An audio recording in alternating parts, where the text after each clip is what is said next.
So many guys right now are just so afraid of going out and talking to women, and it's like, are you under the same school of thought of me? Of like when I say like the only way you're gonna get better with women is getting out and talking to women. There's no way around it, Yes. Yes, you I know. agree 100%. So Like, you would just a lot of guys oh, go ahead, go ahead. they wanna, they want always the perfect answers and the perfect everything. It's like, dude, sometimes the best way to learn is just to get muddy. You just gotta jump in there. You just Yeah, gotta do, you know what I mean? Like, yeah, think of it this way, like, did you ever learn how to ride a bike, like, by studying bike books? No, you just kinda jump on it. I think social skills and women can be similar, you know? without a doubt. Like, you have to accept that you're gonna be creepy and be weird. Like, it's just embrace that that's a part of the learning process, you know? It's like when you go to the gym, you have to accept that maybe the first weights you lift are with no weight on the bar. It's just the bar. You know, like, you just have to embrace that. Mhm. So the first, I'll tell you the story. Her name is Nancy, and she worked at a kiosk. And Nice. of course, low hanging fruit kiosk, right?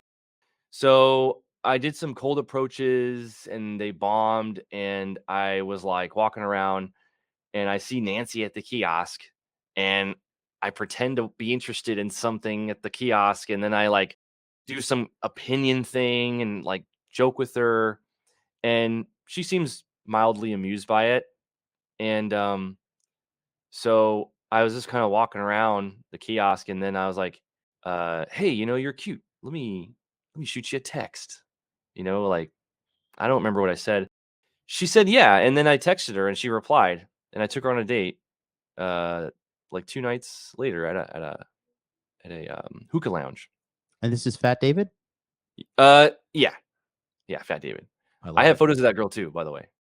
I have photos of everything. Every story I say has a, like, chronological documentation thing, because like, I film and document everything. Mhm, So, once that happened, I felt so motivated to keep trying to do it. mhm. It's kinda like gambling, like, if you gamble and lose all the time, it sucks, but, like, if you get 1 win, you're like, "Ooh, it's possible." So, I started going to those malls all the time, and then I was motivated to lose weight.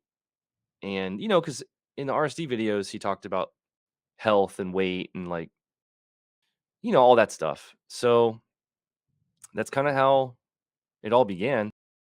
And the beginning of the YouTube was, I was in these Facebook groups. It's called RSD Inner Circle, Yeah. and guys would film their approaches. And I don't know why, I thought that was kinda interesting, so I was like, "I wanna do that."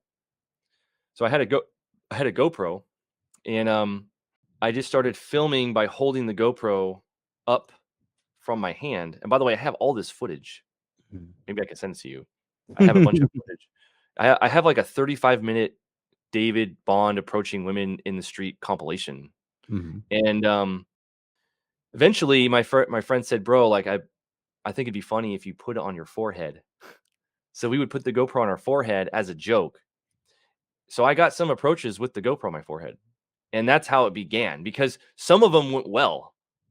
Like, there was this girl at the pier in Santa Monica, this light skinned black girl. I approached her with the GoPro. I had the whole thing on video, and I posted it in the group.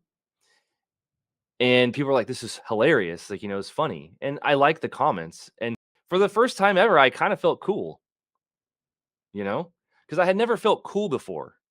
Because, like, what did I do that was cool? Like, nothing. But this, and I got really addicted to that feeling of like, man, like, I'm actually kind of cool when I do this. So it was a little bit of a validation seeking, like, loop where, like, the more I did it, the more comments, and it was cool. And I wasn't doing it for, like, promote. I was just doing it because it was kind of interesting. Mhm. And eventually I got suspended from work because I would, like, flirt with coworkers, and the pickup stuff started to bleed into my life, and You that's where I started got bad. you started to become, you know? Well, the day when I got suspended, I just immediately just drove to LA and just did cold approach all day. You know what I mean? Like, I was so addicted to it at the time. And yeah, that's how the everything began.